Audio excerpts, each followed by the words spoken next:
our goal isn't to get a numerical score. Like our goal is to get Totally. product feedback at scale. It's to get who are your promoters that you can leverage and who are your detractors that you need to know, right? I would say it's more of that than a pure number. Some of the advice I got around it is when someone actually responds with like a text response, immediately get back to them. Like that 24-hour quick SLA on those is super important, and having it come from a person.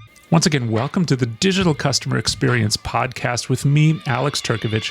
So glad you could join us here today and every week as we explore how digital can help enhance the customer and employee experience.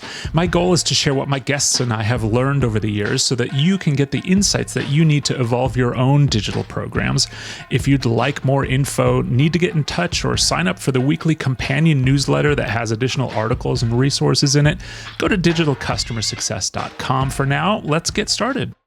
Greetings and welcome. This is episode 68 of the Digital CX Podcast. I'm Alex Turkovich. It's so great to have you back this week and every week as we talk about all kinds of stuff digital related.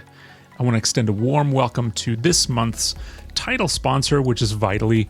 Awesome CSP I've had the pleasure of diving into over the last couple of months, and they're a real pleasure to work with, so more on them a little bit later. The featured conversation today is one that I had several weeks ago with Mary Caballero of Champify. Champify is a really cool tool that allows you to track champions as they move to different jobs, which is an awesome thing and a huge problem that they're solving for. And we definitely talk about that in today's episode, as well as what she's doing to build out CS and digital at Champify. It's a rare glimpse inside a building program of an early stage company, which is so cool. So I hope you enjoyed this conversation with Mary Caballero, because I sure did.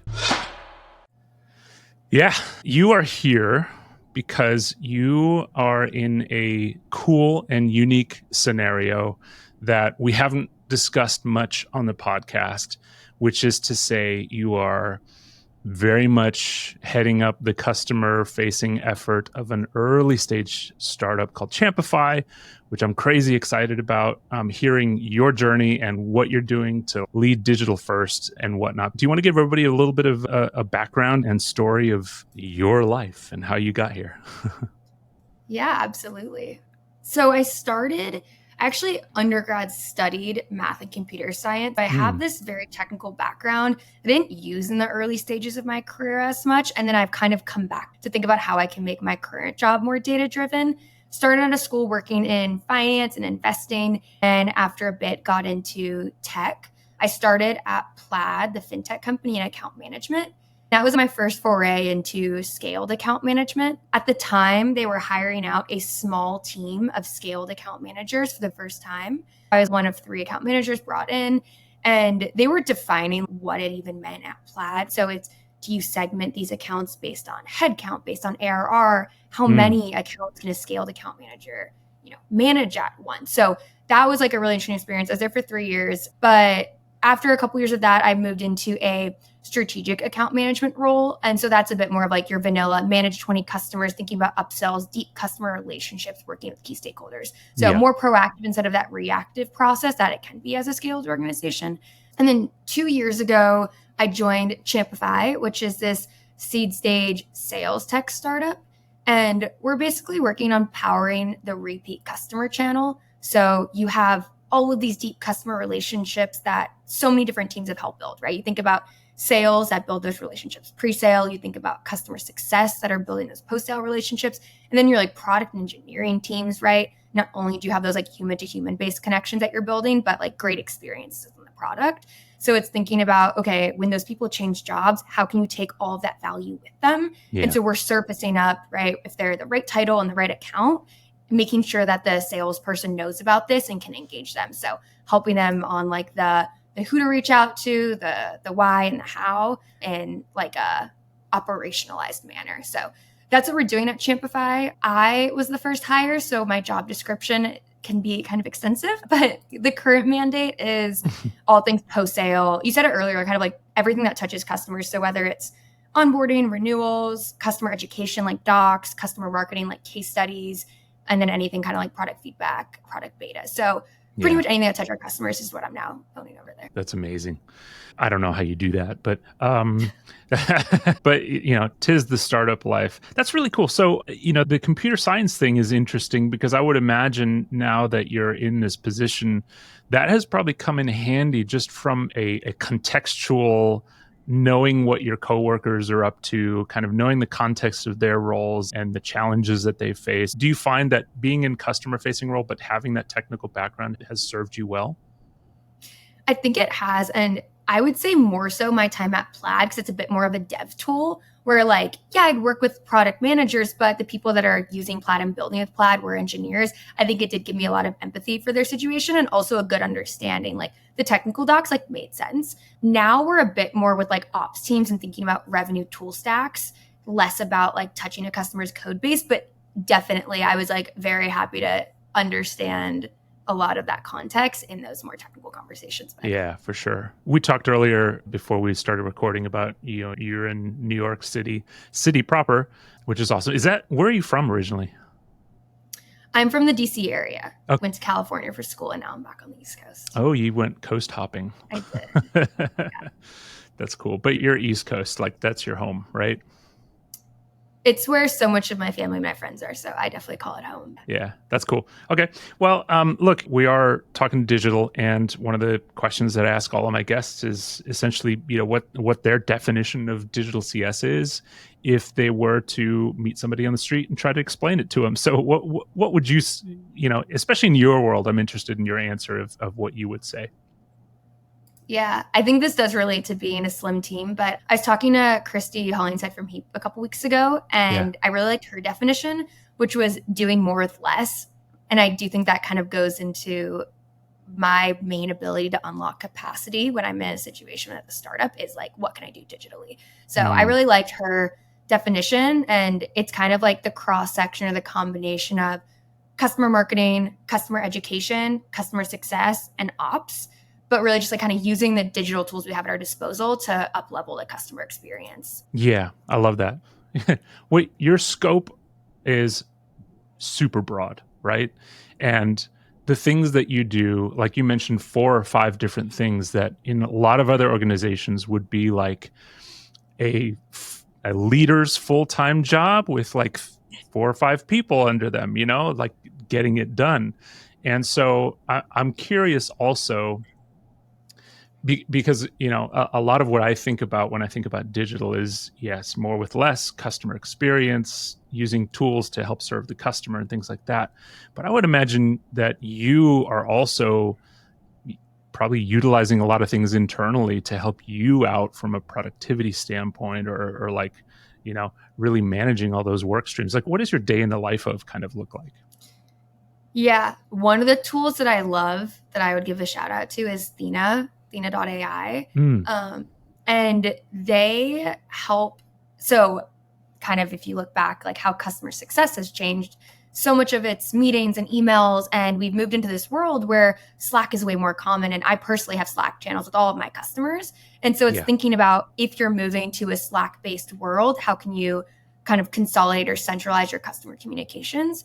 So they've built out something to centralize messages, help categorize the different requests you're getting, have a support portal, assign out tasks. So I think their tool is a really great way to boost productivity when you're thinking about how can I scale customer comms. Mm-hmm. And one feature that I love, definitely top of the list for reasons why we pay for them, is their ability to highlight customer departures. Kind of classic customer success thing. Key stakeholder departure is one of the top reasons in churn. I feel like any leader would tell you that. And it can be really hard to figure out who actually leaves an account. I mean, our whole company is figuring out job changes, but arrivals are easier to do in the sense that I start a new job, I update my LinkedIn, publicly available data. Yep. I leave my job. It's pretty rare that same day or within a week, I would update my LinkedIn profile. So the timeliness of that can be really difficult. And because Thena's plugged into Slack and you have all of your key stakeholders in your Slack channels, if someone gets deactivated, they just tell you right away. So that has been a really cool device to identify that key stakeholder departure at scale. I think where I could be doing better, or kind of what I've been thinking about, is I don't have any automation built off of it. It's great visibility and I have some manual tasks, but it's how do I get an alert and then scale that up to like figuring out how can I, I get 10 of them in a day. What do I do versus I just get one or two. Yeah. Like what are the playbooks that are built off of that, Right. That's so cool. I mean, I think most CS folks would agree with the fact that, hey, when your champion leaves an organization, that is like alarm bells, number one alarm bell ringing. Like, so that, and I think a lot of orgs actually struggle with knowing this information, especially once they've gotten to a point where there's lots of customers and, lots of people managing those customers. It can get really hard to track. So in a way, you've got a little bit of a luxury there over some other orgs, which is cool.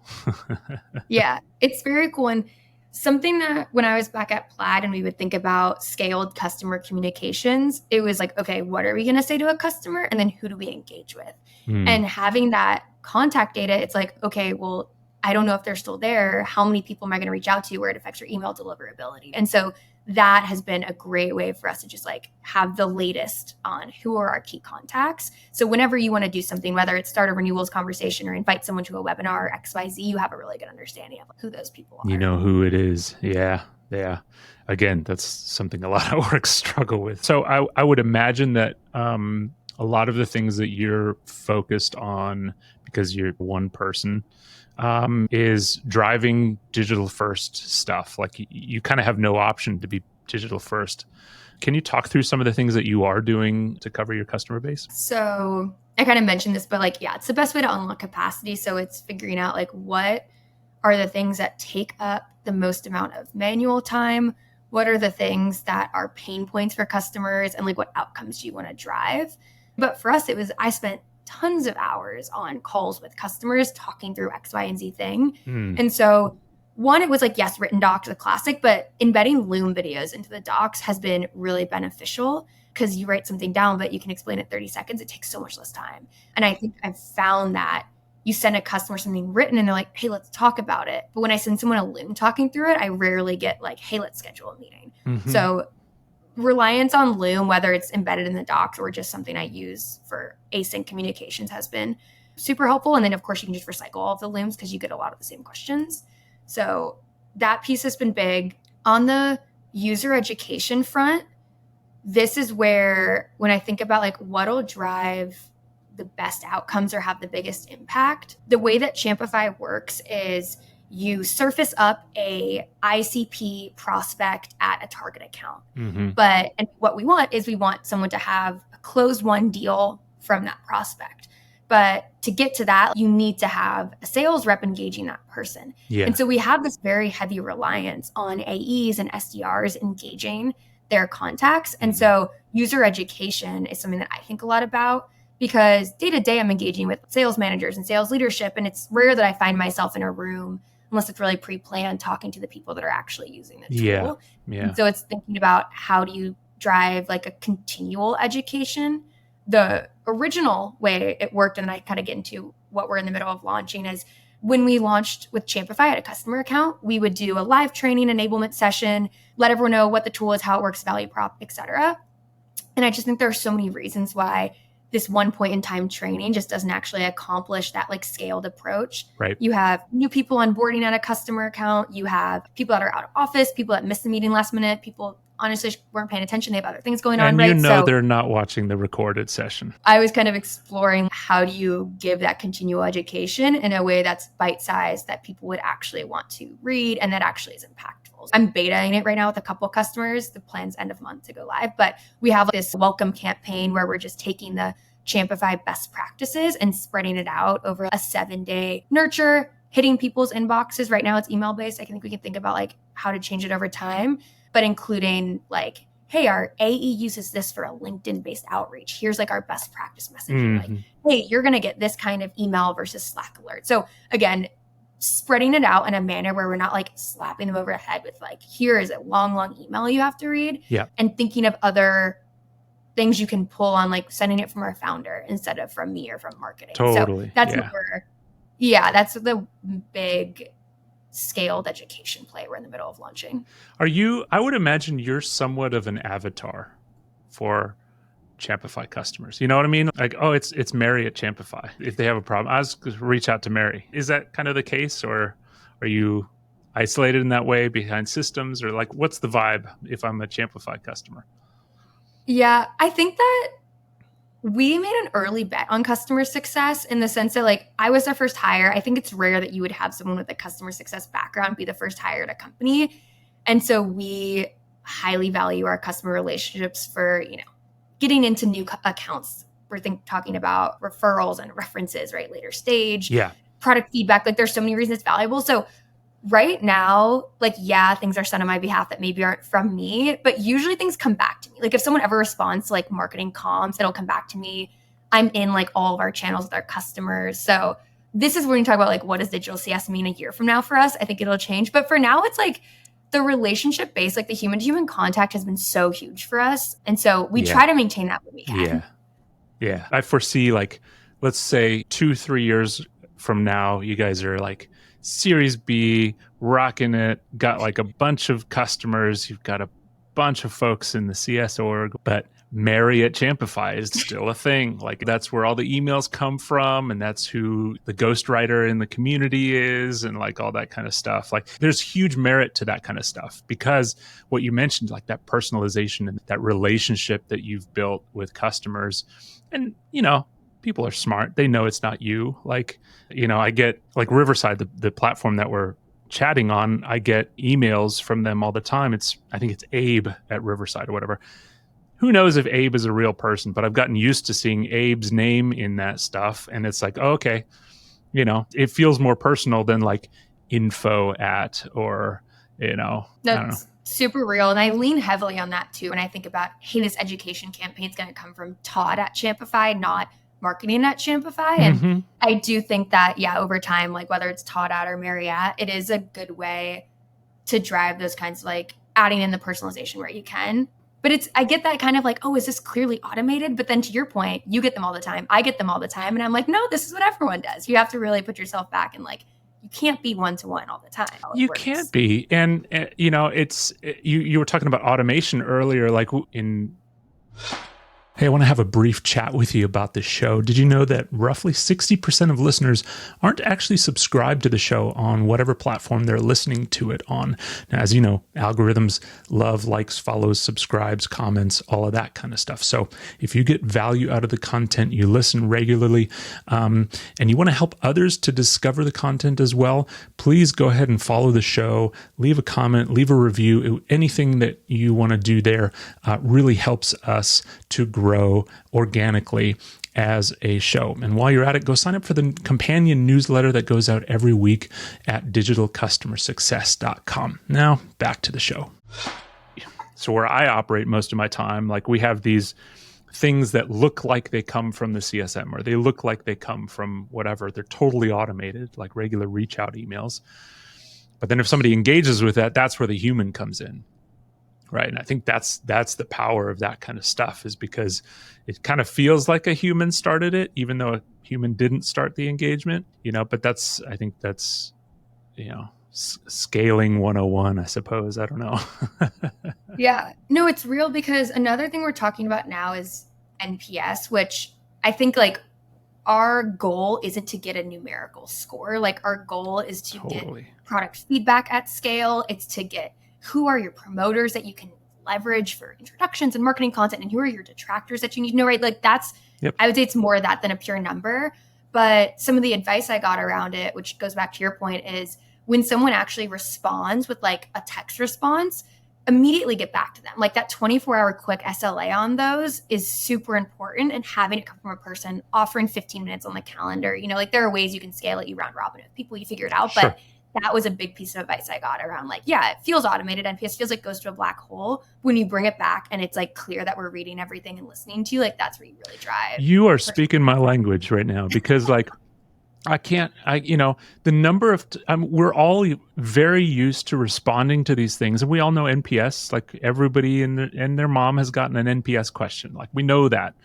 But I'm used to companies not responding. Like I'm used to putting it out, providing feedback, especially if I like, the platform or the product or whatever it is. providing feedback, and I'm just like, okay, well, that's done. I'm not going to hear back from them. When you do respond to those things, and I agree with you, the number doesn't mean shit. Like, I don't care about the number, right? I really don't care about the number. What I care about is like, what did you provide with that number, and what can I tie it to that can help me make improvements to the business? Tag you for, can you do a testimonial or a blog post or something like that? Like, that stuff is huge, but it all starts with that like engagement of, look, you responded to me, so I'm going to respond to you. And guess what? Because you responded, it means the next time you do an NPS survey, to again, they're more likely to respond. So no, it's super real. I think that's probably the case with a lot of detractors. Like, this is a hypothesis that I will be testing shortly, but it's how many of those detractors, when you respond to them, when you show that you're listening and you maybe even take that feedback into account, whether it's product roadmap or otherwise, how many of those go up, right? I'm really thinking about, even just with that human engagement, maybe you don't even add it to your product roadmap. How does that move the needle? And how does that build a champions from someone that maybe didn't have the best experience? For sure. Absolutely. A lot of times folks just want to be heard and listened to and actively heard. I mean, where it gets super hard and where I struggle with my team is like, we've taken it on to say, look, we're covering 5,000 customers. We've put out these NPS surveys and we're responding to every single piece of feedback, which gets tedious. But then what's even more tedious is like, okay, you've actually set up a follow-up conversation with this customer, which means now you're on the hook to show you're making improvements. So it becomes this whole thing that is like, it's a slippery slope, which, some teams can do, some teams can't do that. But I think the fact that, you're listening and responding, that's just half the battle. Yeah. And it'll be our first time doing it. So I am interested to see, like, is all of the feedback amazing nuggets? Is it like half? Is, trying to figure out what meshes with our hypotheses, what's validating. Mm-hmm. But I do think, like, baseline is like, you are bettering their experience because you are actually coming back with a human connection and showing them that you're listening. So yeah, agreed. I think like that for me feels like table stakes for this, and then hopefully we build off of and learn a bunch, but that's like the table stakes for me. Yeah. That's awesome. I love it. So, as I alluded to on the show, we've had a lot of people on the show who run relatively mature organizations or are part of mature, larger organizations that support a larger business. I think it would be really useful for you to kind of highlight a few lessons learned over the past few years in your journey at Champify, because you're at 11 employees right now, right? Which is still scrappy and startup-y and whatnot. Like, for others that are kind of in a similar situation and in smaller organizations, like, what could you highlight as lessons learned or things to do or things not to do to folks who are in a similar situation? Yeah, I think that a couple things I've learned. So one is just having the right mentors. Like, personally, I'm earlier in my CS journey. I mean, I've been a CSM for a long time. It doesn't sound like you're. Okay. Well, thank you. I appreciate that.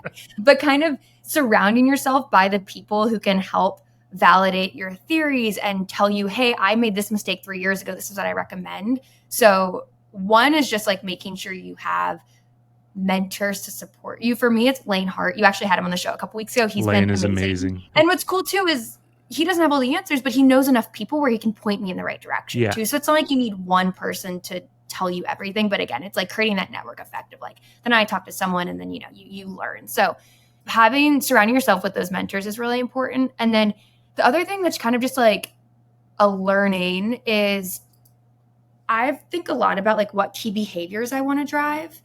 And the second part of that is like, how do you actually measure it? Like earlier this year, I was working on this campaign where I was like, I clearly want to drive manager level buy-in to do X, Y, and Z behaviors. But then I didn't follow through with like, okay, but how do I measure that? And so for me, it was like, I never validated, like, did this project I spent time on, did it drive the behavior I was hoping it to? As I think about this like welcome campaign that's like in flight, and then NPS, which is hopefully coming like in the next 6 weeks or 4 weeks, it's like, okay, but how am I measuring this? Because that's where I've like missed in the past. And I think like the great upside to working at a company this size, like you can move extremely quickly and you can validate your theories so quickly. And so it's like, if you can't do that, if you can't actually validate theory with the numbers, then it's like, okay, like, you're not actually gaining anything by working at a small organization that can move quickly. So that's something that's definitely top of mind for me. Yeah, that's huge when you can pivot like that and not be afraid to like throw stuff out if it doesn't work, And I love where your mentality is in terms of like, hey, I know I want to impact this metric. How am I going to measure it? Let's put some stuff in place. Does it make a difference? There's a big part of just like throwing spaghetti against the wall and seeing if it sticks. It's like a part of the whole thing.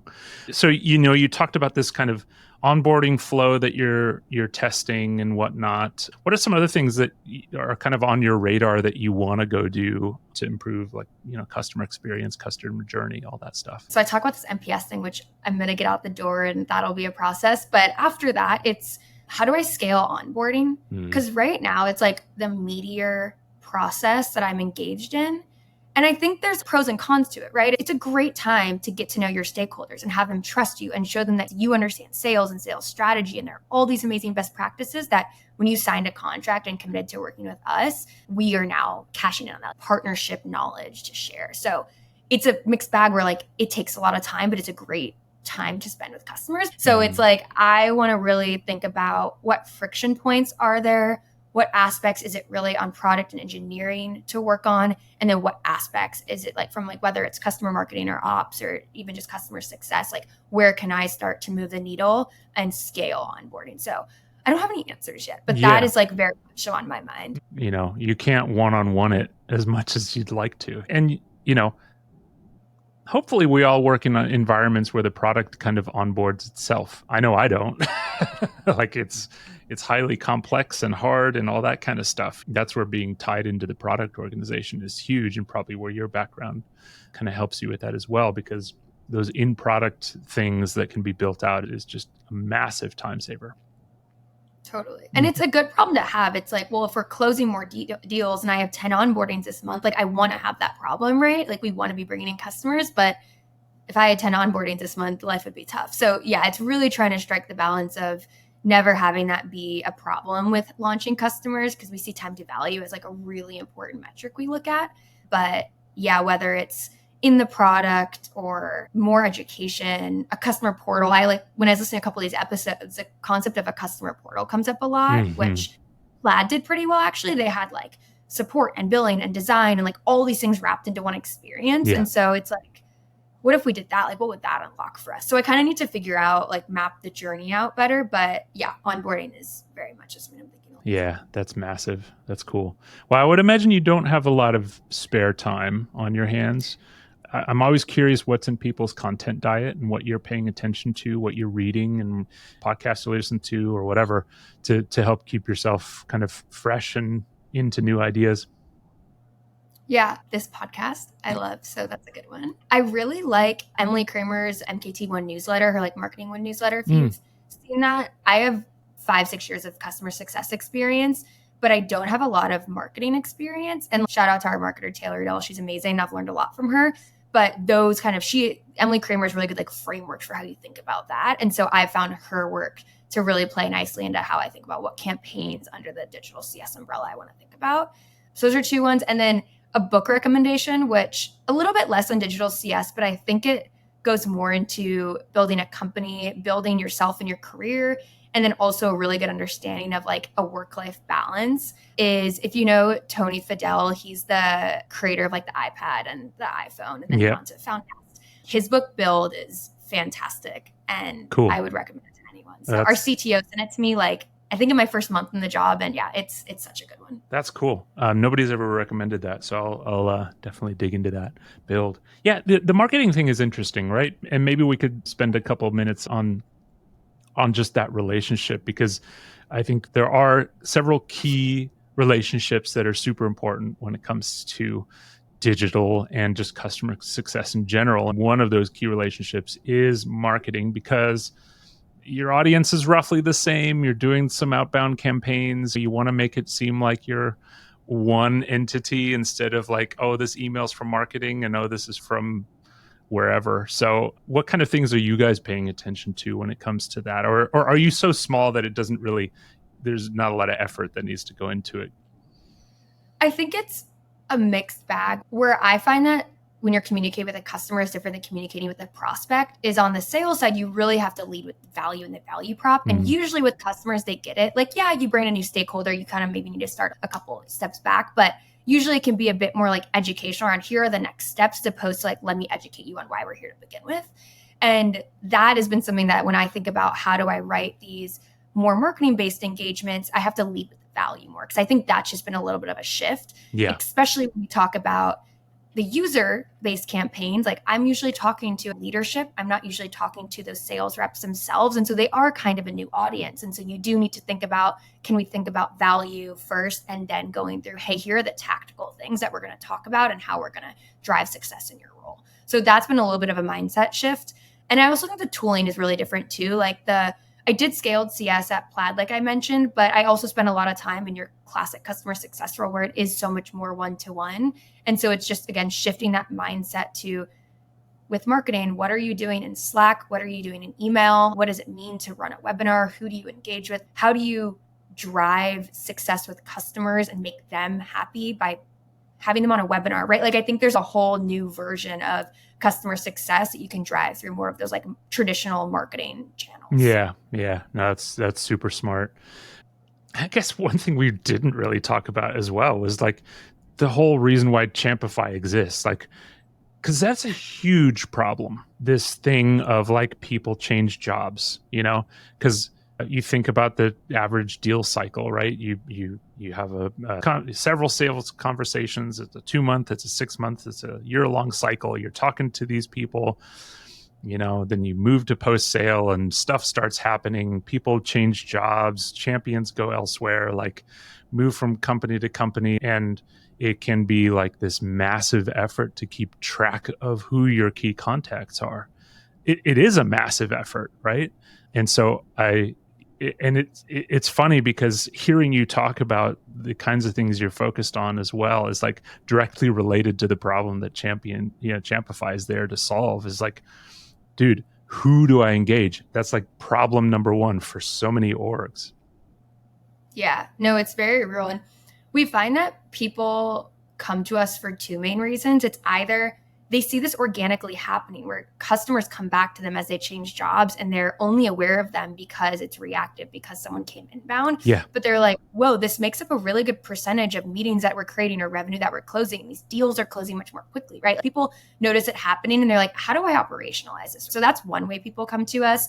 And the other is like, especially in this macro environment, we're really struggling to hit targets. Like, what's a new channel that we can leverage for engagement? So whether it's you are pushing out more events and you're going to have more of those event attendees you're going to target. Maybe you're doing something like 6 Sense and you're getting some intent signals, or something like Champify where we're like, hey, let's identify all of those former customers that you didn't know about and try to target them. So those are kind of the two ways people usually get involved with us. And it's also from like a higher level, what accounts do you even target? And so if you start to see like, hey, you have 15 former customers over at Clary or over at Plaid, like you should go talk to them, right? Yeah. Where do you even get started? How do you score a good fit account? So that's also a cool way. Well, there's so much effort being put into this concept of a CSQL right now. I think everybody is kind of talking about CSQL, and some have implemented something like that and some haven't. But, when you think about that, your CS qualified leads aren't necessarily just like expansion leads, like product expansion leads and service expansion and all that kind of stuff. It's like, hey, John Smith was our champion, moved over to this other company. We know about it because we use, Champify. So let's like go after him, So it's like a crazy warm CSQL. And it's like money left on the table that not a lot of folks are going after. So that's super cool. Yeah. And we have another customer. Not many people have very strong inbound motions today. So I think they're kind of on an island, but they have crushing on inbound. And the way they think about it is, okay, which one of the people coming inbounds are former customers? Mm-hmm. So instead of it's like the proactive go talk to them, it's like, hey, we have so many leads. How do we prioritize the pre-existing inbound leads? Yeah. And then go into them with that context. Like, hey, I know you guys used us in so-and-so, do you want to have a conversation about how it would work there? Yeah. Do you want to give any shout outs? I mean, you mentioned Lane, and I forget your marketing person. You mentioned her as well. Any other shout outs you want to give? Yeah, Taylor Adele, she's amazing. Shout out to my boss, Todd. He is just a great sounding board for me. And we really talk through like what projects do we want to embark on, what behaviors do we want to drive. He's my main internal sounding board. And I think it's really important to have your external people. But at some point, you have to bring it back with your internal, your business context and figure out like, okay, within the confines of Champify, like which one of these theories make the most sense. So he's a great sounding board for me. And then my old manager, Marissa Wang at Plaid, is just like a fantastic people manager. And I feel like she's really helped me realize like, how do you manage up? How do you figure out like the career development amid the crazy things that happen day to day and stuff? So she was just a great like life mentor more than CS, but general life mentor for me. I love it. That's so cool. And props to Todd for introducing us. I think he's a huge champion of yours because he could have easily gone, let's talk or whatever. He's like, no, you need to talk to Mary. He's good at that. It's one of the things that make him a great manager. Yeah, that's so cool. Well, awesome. I've super enjoyed this conversation, even though it had some odd starts and my computer crashing and all that kind of fun stuff. But it was very enlightening, and I hope it has unlocked some things for folks that are in a similar situation to you out there. How can people engage with you, find you, chat with you, and all that stuff? Yeah, LinkedIn is best. I love talking to people, whether it's in the same role or like an adjacent role. I think there's so much to learn, and the concept of digital CS is changing so drastically. And I feel like the best way to learn is from others. So yeah, reach out to me on LinkedIn. Happy to chat anytime. But yeah, LinkedIn's the best way. Well, enjoy the rest of your day. Thanks for joining. Hopefully we'll talk soon. Yeah, thank you for having me. Thank you for joining me for this episode of the Digital CX Podcast. If you like what we're doing, consider leaving us a review on your podcast platform of choice. If you're watching on YouTube, leave a comment down below. It really helps us to grow and provide value to a broader audience. You can view the Digital Customer Success Definition Word Map and get more information about the show and some of the other things that we're doing at digitalcustomersuccess.com. This episode was edited by Lifetime Value Media, a media production company founded by our good mutual friend Dylan Young. Lifetime Value aims to serve the content, video, audio production needs of the CS and post-sale community. They're offering services at a steep discount for a limited time, so navigate to lifetimevaluemedia.com, go have a chat with Dylan, and make sure you mention the Digital CX Podcast sent you. I'm Alex Turkovich. Thanks so much for listening. We'll talk to you next week.